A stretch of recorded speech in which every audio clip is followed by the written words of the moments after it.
नमस्कार दोस्तों, आप सभी का बैक पेन रिलीफ प्रोग्राम के इस वीडियो में स्वागत है। दोस्तों, पिछले वीडियोस में हम बात कर चुके हैं हिप बैंडिंग के बारे में कि हेल्दी मूवमेंट पैटर्न के तहत कैसे हमें हिप बैंडिंग की प्रैक्टिस करनी है और प्रैक्टिस करते समय हमें किन किन बातों का ध्यान रखना है। आज इस वीडियो में हम उन कुछ और बातों को डिस्कस करेंगे जिनका आपको ध्यान रखना है हिप बैंडिंग की प्रैक्टिस करते समय। तो चलिए वीडियो शुरू करते हैं। तो दोस्तों, आपको हिप बैंडिंग की प्रैक्टिस करनी है या नहीं, ये डिपेंड करता है आपके बैक पेन की कंडीशन पे। जैसे मान लीजिए कि आपको हिप बैंडिंग की प्रैक्टिस शुरू करनी है, तो सबसे पहले आप ये चेक करें कि आपका बैक पेन इस समय कैसा है।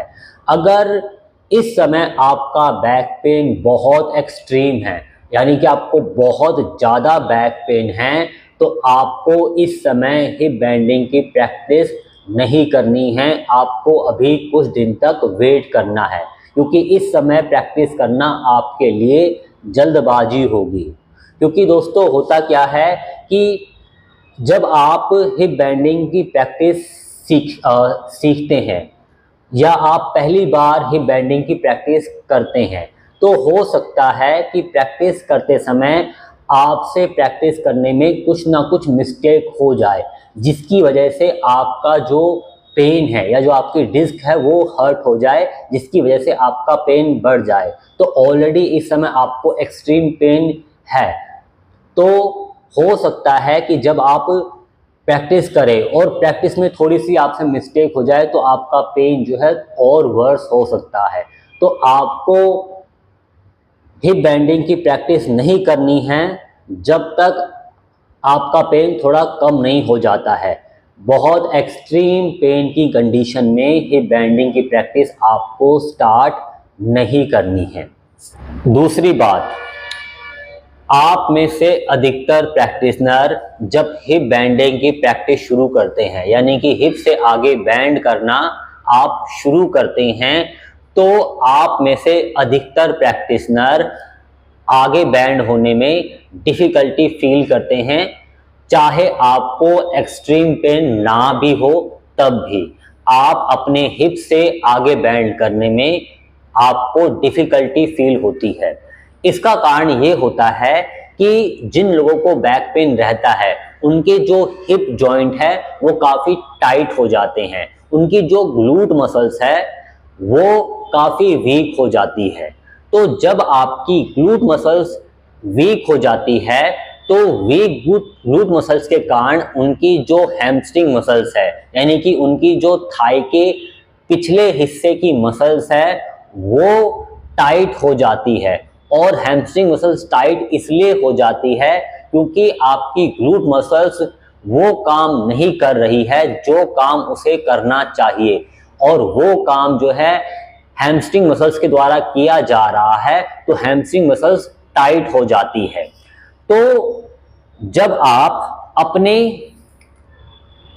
हिप जॉइंट से आगे की तरफ बैंड करते हैं या आप हिप बैंडिंग की प्रैक्टिस करते हैं, तो होता क्या है कि आपके जो टाइट हैमस्ट्रिंग है वो आपके पेल्विक को, आपके हिप को जो है आगे बैंड होने से रोकती है। ठीक है, यानी कि आप अपने हिप से आगे बैंड नहीं हो पाते हैं क्योंकि टाइट हैमस्ट्रिंग आपके पेल्विक को, आपके हिप को जो है आगे की तरफ जो है बैंड करने से रोक रही है, जिससे आप जो है स्पाइन से ही आगे बैंड करते हैं।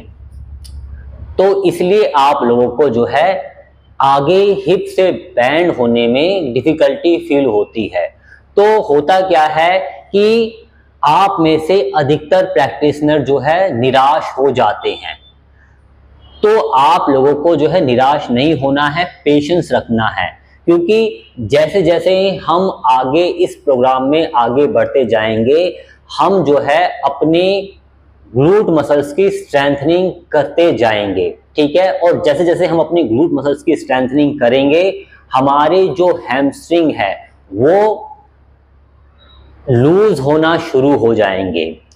जैसे जैसे हम आगे चल के अपनी कोर मसल्स की यानी कि हम अपने एब्डोमिनल मसल्स की स्ट्रेंथनिंग करेंगे प्रैक्टिसेस के द्वारा, वैसे वैसे जो हमारे हिप के आगे वाले हिस्से की मसल्स है यानी कि हिप फ्लेक्सर है वो लूज होते जाएंगे, हमारे जो हिप जॉइंट है वो लूज होते जाएंगे, जिससे आप जो है आराम से अपने हिप जॉइंट से आगे बैंड हो पाएंगे, यानी कि आप हिप बैंडिंग की प्रैक्टिस इजीली कर पाएंगे आगे चलकर। तो आप लोगों को इनिशियली जो है स्टार्टिंग में पेशेंस रखना है, निराश नहीं होना है।